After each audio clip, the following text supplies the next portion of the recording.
তিনি বলতেছেন, আমি যখন মুহাম্মদুর রাসূলুল্লাহ সাল্লাল্লাহু আলাইহি ওয়াসাল্লামের দরবারের মধ্যে গেলাম, আমি দুনিয়ার জমিনে অনেক বড় বড় বাদশার দরবারের মধ্যে গিয়েছি। আমার জীবদ্দশায় আমি রোম সম্রাট দিয়েছি, পারস্য সম্রাট দিয়েছি, অবিসিনিয়ার বড় বড় রাজা বাদশা ছিল, সমস্ত রাজা বাদশার দরবারের মধ্যে আমি গিয়েছি। কিন্তু মুহাম্মদুর রাসূলুল্লাহ দরবারের মধ্যে আমি যা দেখেছি, দুনিয়ার কোন দরবারের মধ্যে আমি তা দেখতে পাই নাই। তিনি বর্ণনা করতেছেন, আমি যখন মুহাম্মদ সাল্লাল্লাহু আলাইহি ওয়াসাল্লামের দরবারের মধ্যে গেলাম, যাওয়ার পর দেখতে পেলাম আল্লাহ রাসূলের সাহাবী রাসূল করিম সাল্লাল্লাহু আলাইহি ওয়াসাল্লাম যখন তিনি তুতু মুবারক ফেলবেন, ওই তুতু মুবারক সাহাবায়ে কেরাম মাটির মধ্যে পড়তে দেন না। ওই তুতু মুবারক সাহাবায়ে কেরাম হাতের গাঁটার মধ্যে নিয়ে নেন, হাতের গাঁটার মধ্যে নিয়ে ওই তুতু মুবারককে ওনারা নিজের শরীরের মধ্যে মেখে নেন। মেসকে পরবর্তীতে মেসকে আম্বরে চাইতো, ওই তুতু মুবারক থেকে গান বাহির হতো। সুবহানাল্লাহ। সাহাবায়ে কেরাম যদি তুতু ফেলবেন, ওই তুতু মাটির মধ্যে ফেলতেন না, বলেন ইয়া রাসূলুল্লাহ ইয়া হাবিবাল্লাহ, আপনার তুতু মুবারক আমাদের হাতে দিয়ে দেন। তারপর হাতে দিয়ে দিতেন, ওই তুতু মুবারক মেখে নিতেন সাহাবায়ে কেরাম শরীরের মধ্যে, এত ভালোবাসতেন। তিনি যখন ওযু করতেন, ওযু করার জন্য যে পানিটা তিনি ব্যবহার করতেন, সেই পানির একটা ফোঁটাও সাহাবায়ে কেরাম মাটির মধ্যে পড়তে দিতেন না। সাহাবায়ে কেরামগণ ওই পানি নেওয়ার জন্য, ওযুর পানি অবশিষ্ট যে পানিগুলো থাকে, ওই পানি নেওয়ার জন্য সাহাবায়ে কেরামের মধ্যে প্রতিযোগিতা শুরু হয়ে যেত, কে কার আগে পানিটা নিবেন। তিনি আরো বলতেন, আমি দেখতে পেলাম আল্লাহ নবী সাল্লাল্লাহু আলাইহি ওয়াসাল্লাম তিনি যখন সাহাবায়ে কেরামদেরকে কোনো আদেশ করেন, কোনো কিছু করার জন্য যখন আদেশ করেন, সাহাবায়ে কেরামগণ সেই আদেশটা পালন করার জন্য প্রতিযোগিতা শুরু করে দেন। আল্লাহর হাবিব সাল্লাল্লাহু আলাইহি ওয়াসাল্লামের সামনে কোন সাহাবায়ে কেরাম কখনো উচ্চ কণ্ঠে আওয়াজ করে কথা বলেন নাই। সর্বদা সাহাবায়ে কেরাম নিজের আওয়াজটাকে, নিজের কণ্ঠটাকে নবী করিম সাল্লাল্লাহু আলাইহি ওয়াসাল্লামের কণ্ঠের নিচে রাখতেন। আর কেন এটা রাখবেন না?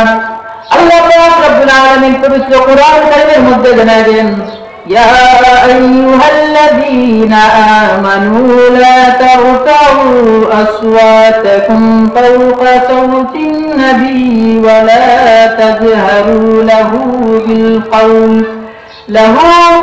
কওলি কাজহরি বাযিকুম লিবাযিন আন তাহবাতা আমালুকুম ওয়া আনতুম।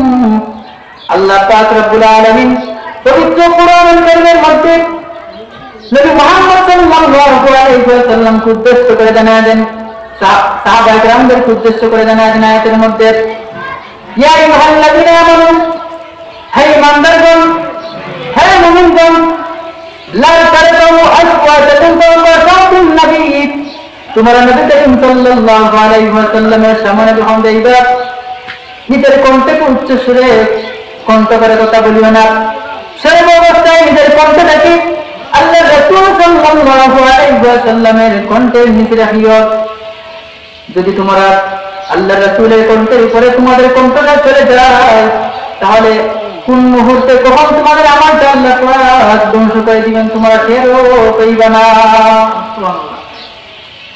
আল্লাহ পাক রব্বুল আলামিন কোরআনের মধ্যে জানাচ্ছেন, তোমরা নবীর কণ্ঠের উপরে তোমাদের কণ্ঠকে তুলিও না, সর্বদা নিজের কণ্ঠটাকে রাসূল করিম সাল্লাল্লাহু আলাইহি ওয়াসাল্লামের কণ্ঠের নিচে রাখিও। এজন্য সাহাবায়ে কেরাম কখনো আল্লাহ রাসূল সাল্লাল্লাহু আলাইহি ওয়াসাল্লামকে কষ্ট দিতেন না।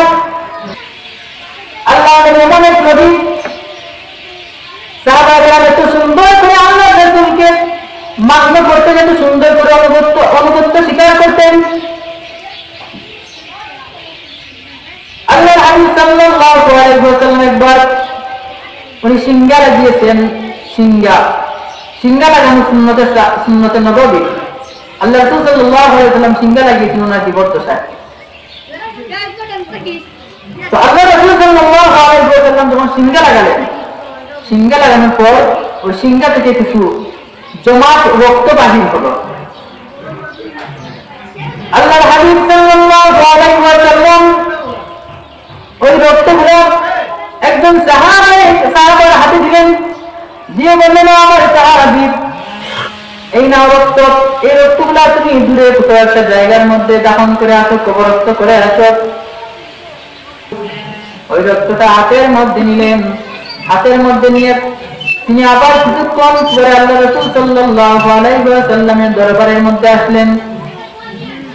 আল্লাহ নবী জিজ্ঞেস করলেন ও সাহাবী, আমি নবী মুহাম্মদুর রাসূলুল্লাহ সাল্লাল্লাহু আলাইহি ওয়াসাল্লাম তোমার কাছে যে রক্ত দিয়েছি রে সাহাবী, এই রক্তটা তুমি কি করেছো, কবরস্থ করেছো নাকি? সাহাবী জবাব দেন, ইয়া রাসূলুল্লাহ ইয়া হাবিবাল্লাহ, ওগো আল্লাহর নবী রাহমাতুল লিল আলামিন, আপনি যে রক্ত আমাকে দিয়েছেন কবরস্থ করার জন্য, ইয়া রাসূলুল্লাহ ওই রক্তগুলো আমি সাহাবী কোন জায়গার মধ্যে ফেলে দেই নাই, কোন জায়গার মধ্যে কবরস্থ করি নাই নবী। নবী বলেন তাহলে কি করেছো? সাহাবী জবাব দিলেন, ইয়া রাসূলুল্লাহ ওগো আল্লাহর নবী রাহমাতুল লিল আলামিন, আপনি যে রক্তগুলো আমার কাছে দিয়েছেন ওই রক্তগুলো আমি সাহাবী পান করে ফেলেছি। সুবহানাল্লাহ, সাহাবী সেই রক্তগুলো খেয়ে ফেলেছেন। আল্লাহ রাসূল বলেন আমার সাহাবী শুনে শোনো, যে রক্ত তোমার হাতে দিয়েছে তুমি সেই রক্তগুলো কবরস্থ না করে রেখে ফেলেছো। ও সাহাবী শুনে নাও, তোমার জন্য জাহান্নামের আগুন আল্লাহ পাক রব্বুল আলামিন হারাম করে দিয়েছেন, তোমাকে জাহান্নামের আগুন কখনো স্পর্শ করতে পারবে না। সুবহানাল্লাহ, কতটুকু ভালোবাসলে নবীকে, কতটুকু মহব্বত করলে সাহাবী রক্তটা পান করে ফেলতেন।